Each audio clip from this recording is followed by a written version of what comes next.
Commodores got off to a good start this summer. They, early on in the year, the guys coming in here and we're still kind of finding one another. But overall, they started off the season on a pretty good note, and they were up there in the early portions of the season among some of the better teams in the CCBL. The team was hitting well.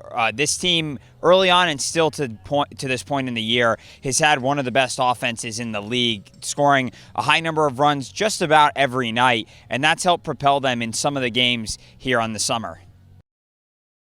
They were finding themselves at the beginning, but still as the season has rolled on, guys are coming in. They're still getting used to being here in Falmouth, getting used to new teammates. And so I think that has created some ups and downs for this Falmouth team. We've seen them have some really impressive games here on the summer, but we've also seen them have some duds. And currently they're kind of in one of those duds of a rhythm right now. They've dropped 4 straight games up to this point, coming into tonight's game against Brewster. And then it's mostly been because of the lack of offense. I was talking about how at the beginning of the year, the team was really helped out by a strong amount of offense. But in the recent games, they've been bringing across 1 run, maybe 2 runs. And so that hasn't helped this team over the last few games.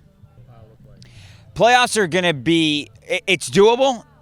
Up to this point, they're not in the playoffs if the season ended today, but they certainly have the potential to make the playoffs. Bourne is going to be the first place team in the West, and there's no question about that. This Braves team is running away with the division. They're really running away with the league at this point. But second place in the West is going to be up for grabs between Cotuit, Wareham, and Falmouth. And so one of those 3 teams will end up getting into the playoffs. If the season ended today, it would be Cotuit. And as it currently stands, Wareham is in 3rd, Falmouth is in 4th. But those 3 teams are really bunched up tightly, and Falmouth still has several games against them. So there's opportunities ahead for the Commodores to not only take down divisional opponents, but also pick up wins that won't be wins for those teams. So as a result, it shoots them up in the standings while keeping the other teams away.